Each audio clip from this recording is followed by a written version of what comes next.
Another little memory I have while I'm sitting here, my grandfather, he worked with the county ASC office. He would go around and measure people's land to see if they planted. Everybody had an allotment back then. You had an allotment of cotton and you had an allotment of tobacco. Like we had an acre and 8/10 of an acre of tobacco. I don't remember what the cotton allotment was, but it was something like 4 acres and 3/10 or something like that. Corn allotment. The only thing you didn't have allotment on was wheat. Everything else had allotment. Well, he would go around, they would send him around to make sure farmers planted what they were supposed to. And if they didn't plant what they're supposed to, it was his job to go out and catch them, and they'd have to cut it down. If they grew too much, If they grew too much. But then if people weren't growing enough, then they would make the county have to give allotment to somebody else to keep the quotas up. To keep the quotas up. Well, he worked for that for years, and he got evidently such a good reputation that, in fact, farmers would come to him in the spring of the year and get him to go measure their land. And then a lot of times he would come back and check it for the county, you know. Well, he got so good at it, evidently, that he had a good reputation, and the state made him a state checker.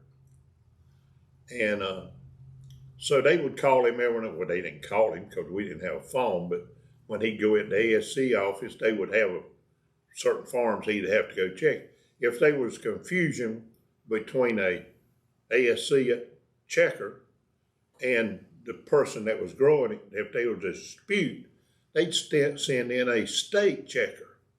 And he was a state checker that would come into that dispute. And make the final word. And make the final word and get it settled, whatever that took.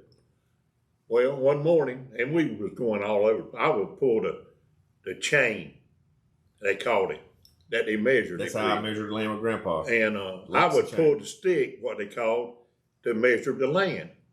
Well, one day we got up, we had a old Nash Rambler. It was a 4-door. The back doors opened wrong. They called them suicide doors. I think they got that name Bonnie and Clyde because they could open that door and shoot somebody that was out the door real easy. But anyhow, we had an old Nash Rambler, and we got in that car one morning, and we left. Well, I was 5 or 6 years old, 6, 7 year old, something like that. And I didn't question where we were going. We just went. And so we rode and rode and rode and rode. Went the back roads all up through Meadow, all up into Johnston County. We pulled up to a store. I didn't know who Percy Flowers was. Didn't have no idea who Percy Flowers was. Didn't matter at that particular time to me. But we pulled up to a store that had Percy Flowers right across the top. We went in, and I can remember it just as good today. We walked into the door, and there was a counter. The man was sat behind the counter. Well, over to the right, further in the store, there was 4 or 5 men sitting around, and 2 men were playing checkers. And so I followed Papa in, and Papa introduced himself, told him who he was. And Percy said, "I've heard of you." And Granddaddy said, "Well, I've heard of you too." So they discussed what he was there for and everything. He said, "Well, just follow me and I'll take you to the fields that's in question." So he got somebody to look after the counter for him, and here we go. He jumps in a pickup truck down through the fields we're just flying. And dust is flying everywhere. And we're trying to stay up with him through these fields. Percy don't want you going slow on his fields. So we get down to the first field, and me and Papa measured that piece. It was tobacco was in question.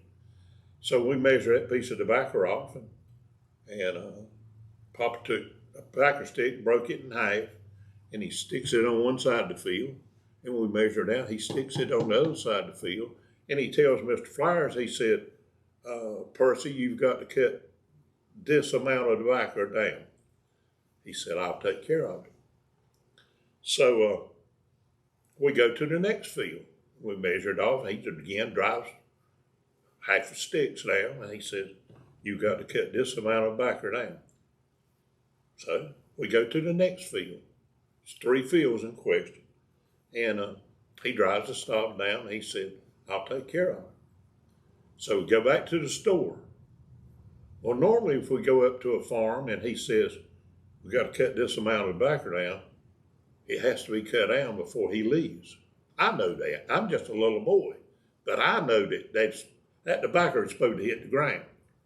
So we get back to the store, and they're talking.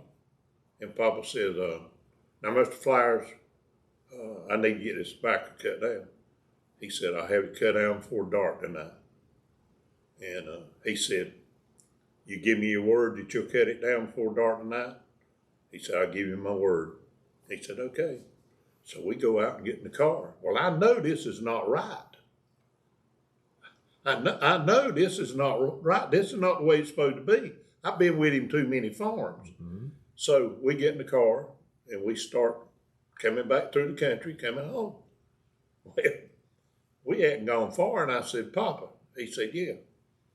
I said, well, were we supposed to cut that tobacco down by there? Or wasn't he supposed to do it before we left? He said, yeah. I said, well, how do you know he's going to cut it down? He said, because he told me, he gave me his word.